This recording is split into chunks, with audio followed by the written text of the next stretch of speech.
Dawn breaks slowly over the dusty plains of Asia Minor. A thin veil of golden light creeps across a vast military camp stretching farther than the eye can see. Thousands of soldiers stand in silence, their bronze shields glimmering faintly in the rising sun. Horses snort impatiently. Spears clatter softly as men adjust their grip. In the distance, a river winds through the battlefield like a silver scar across the earth. Beyond it waits an empire, the greatest empire the world has ever known.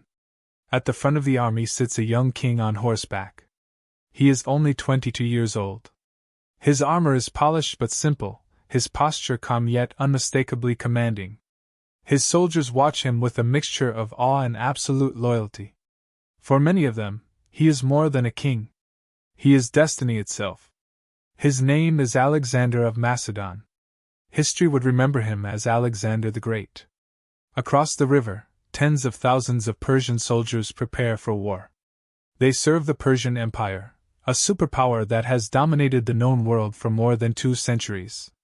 Its kings rule lands stretching from Egypt to India. Its wealth is beyond imagination. Its armies are vast and seemingly unstoppable. And yet, on this morning, that empire faces a young conqueror who believes it can fall. Alexander slowly raises his hand. The entire Macedonian army grows silent. In a few moments, they will charge across the river and begin a campaign that will reshape the map of the ancient world forever. But this moment raises an astonishing question. How did a young king from a small northern kingdom come to challenge the most powerful empire on earth? The answer begins years earlier, in a rugged land far from the glittering palaces of Persia. Macedon was not considered a great civilization like Athens or Sparta.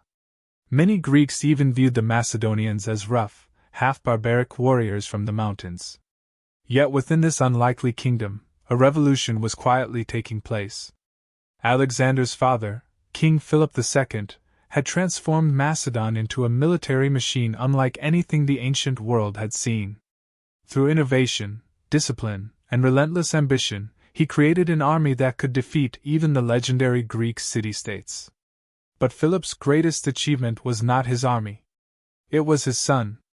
From childhood, Alexander was raised not just to rule, but to conquer. He was educated by one of the greatest philosophers in history, Aristotle, who filled his mind with ideas of heroism, philosophy, and destiny. He grew up hearing stories of Achilles and the heroes of Homer's epics, dreaming not merely of power, but of eternal glory. And Alexander believed something extraordinary. He believed he was meant to achieve what no man before him had ever done: to unite the world, to create an empire greater than any in history. But ambition alone does not change the world. War does. And as the young king prepares to lead his army across the river into the Persian Empire, a storm is about to begin, one that will carry Alexander across 3 continents, topple ancient kingdoms, and turn a 20-year-old ruler into one of the most legendary figures who ever lived. Yet behind the glory, the victories, and the myth, another mystery remains. Who was Alexander the Great, really? To understand how Alexander came to challenge the greatest empire of his age, we must return to the rugged kingdom that shaped him. Macedon was not a polished center of philosophy like Athens or a disciplined warrior society like Sparta. It was a frontier kingdom of horsemen, hunters, and hardened fighters. Yet under the rule of Alexander's father, King Philip II, it began transforming into the most formidable military power in the Greek world. Philip was not only a king, he was a revolutionary strategist. When he took the Macedonian throne in 359 BC, his kingdom was weak, surrounded by enemies, and on the brink of collapse. But Philip possessed an extraordinary vision. He reorganized the army, creating the famous Macedonian phalanx, a formation of soldiers armed with the sarissa, a massive spear nearly 6 meters long. Rows of these spears formed a deadly wall that few armies could penetrate. Combined with elite cavalry and innovative battlefield tactics, Philip built a military machine that soon crushed rival Greek states. While Philip was reshaping Macedon, Alexander was growing up in the royal court, absorbing every lesson the kingdom could offer. From an early age, he showed unusual intelligence, intensity, and ambition. One famous story tells of a wild horse no one could tame, a powerful black stallion named Bucephalus. When the young Alexander noticed that the horse was frightened by its own shadow, he calmly turned it toward the sun and mounted it successfully.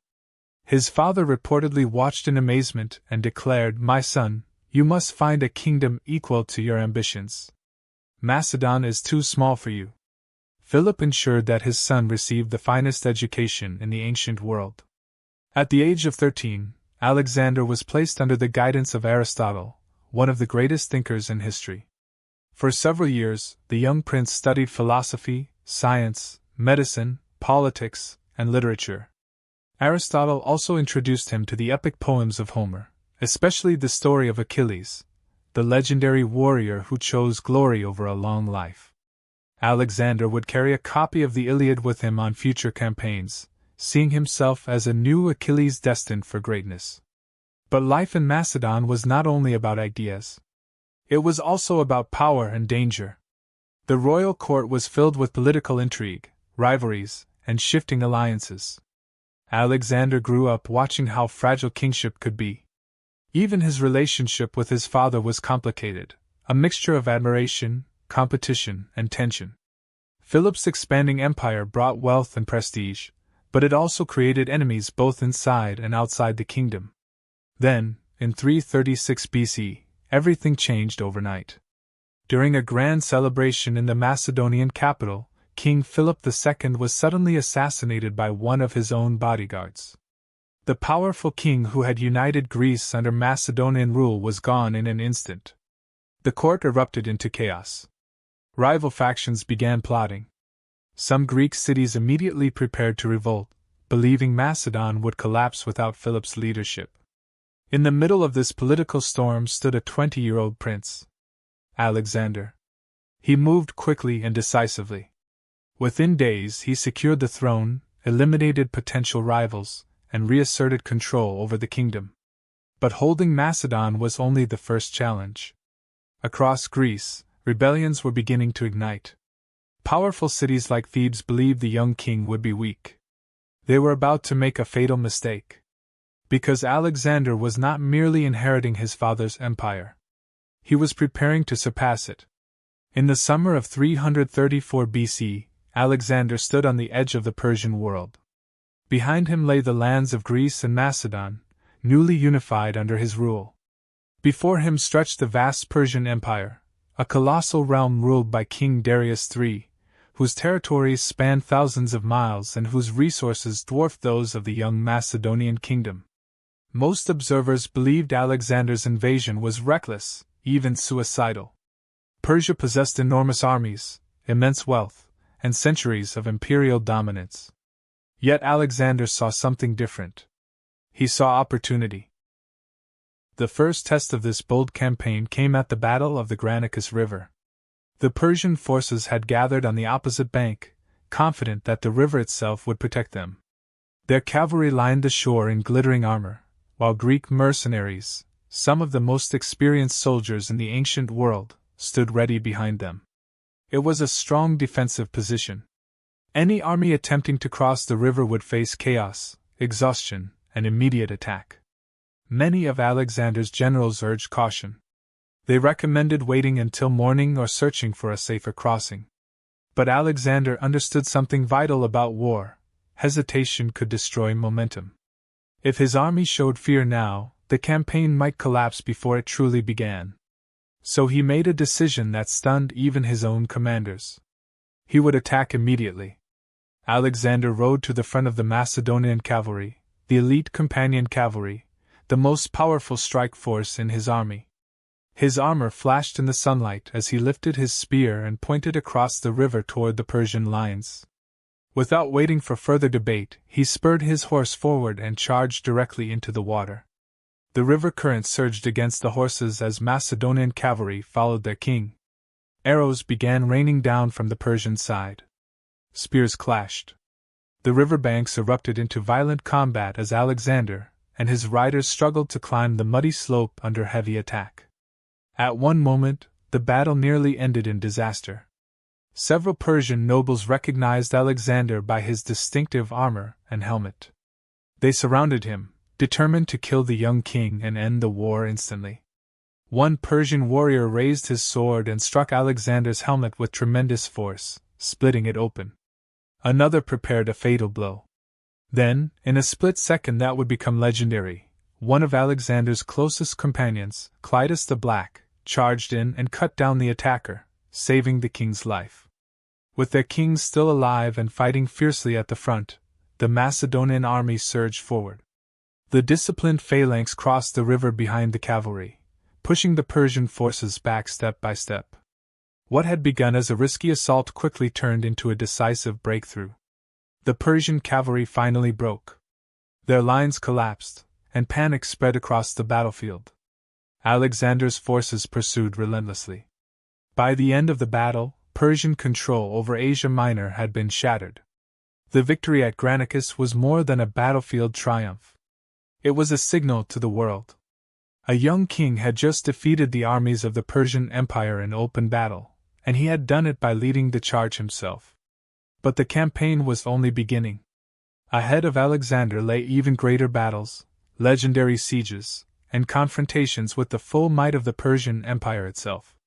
And somewhere in the distance waited the man who ruled it all. King Darius III. The victory at the Granicus River sent shockwaves across the ancient world. For the first time, the Persian Empire had been defeated on its own soil by a foreign invader. Cities across Asia Minor, many of them Greek colonies long under Persian control, suddenly faced a choice. Should they resist this young conqueror, or welcome him as a liberator? Many chose the latter. As Alexander moved south along the Aegean coast, city after city opened its gates. Some greeted him as a hero who had come to free the Greek world from Persian rule. Others surrendered simply because they had heard the stories of Granicus and understood what resistance might cost.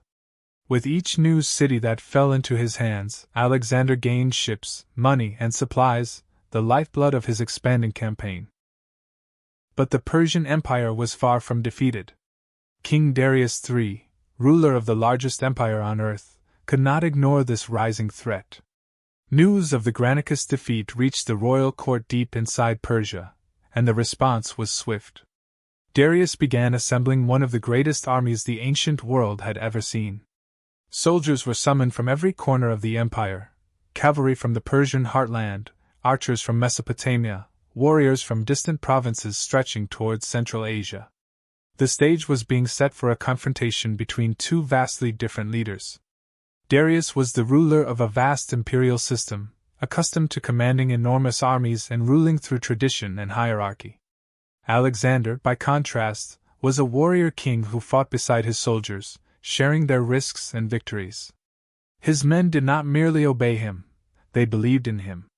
The two forces finally collided in 333 BC at the Battle of Issus.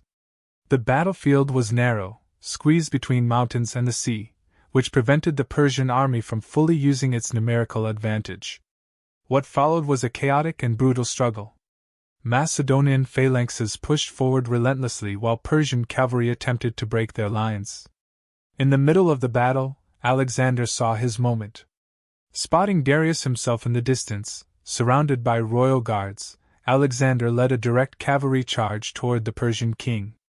It was a daring move, not just a tactical attack, but a psychological one.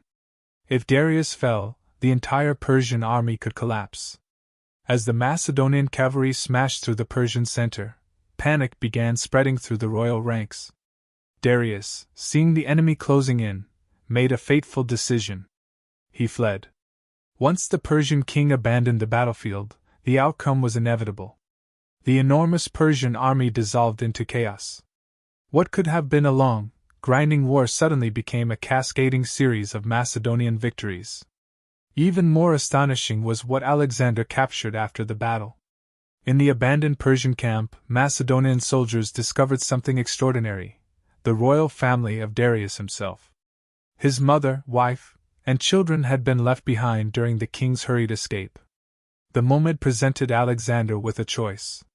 He could treat them as prisoners, or he could treat them as royalty. Alexander chose the latter. He ordered that they be treated with respect and dignity, declaring that they would live as honored guests under his protection. The decision stunned the ancient world.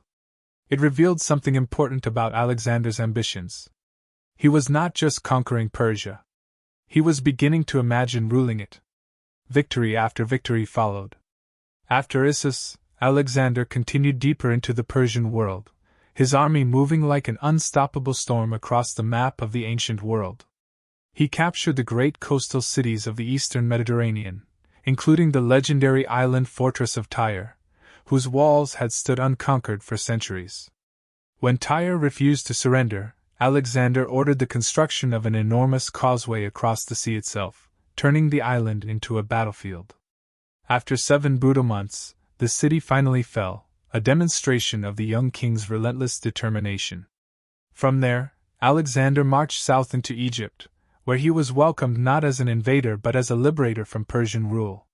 Egyptian priests crowned him as a pharaoh, and he founded a new city that would bear his name, Alexandria.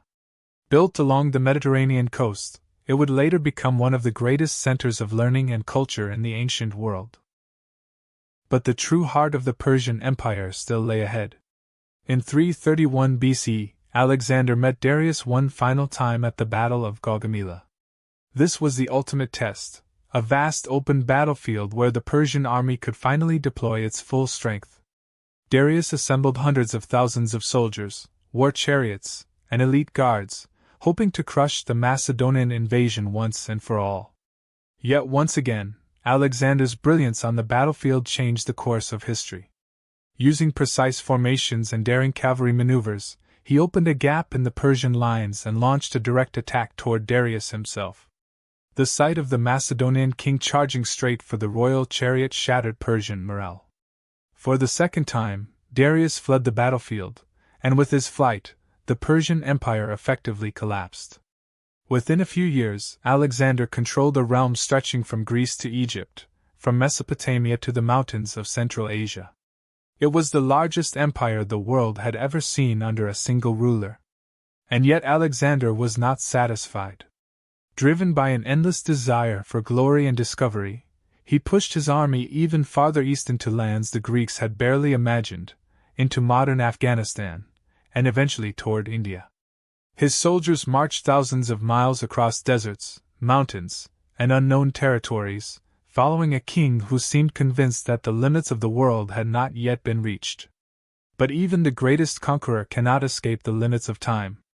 In 323 BC, at the age of just 32, Alexander the Great died suddenly in the city of Babylon. His empire, built through relentless campaigns and extraordinary leadership, had no clear successor. Within years, his generals began dividing the territories among themselves, and the unified empire he had created slowly fractured. Yet Alexander's legacy did not disappear. His conquests spread Greek culture, language, science, and philosophy across vast regions of the world, creating what historians call the Hellenistic Age, a period where ideas, trade, and knowledge flowed between civilizations like never before. More than 2,000 years later, the name Alexander the Great still echoes through history. Not simply because of the lands he conquered, but because he dared to imagine a world far larger than the one he was born into.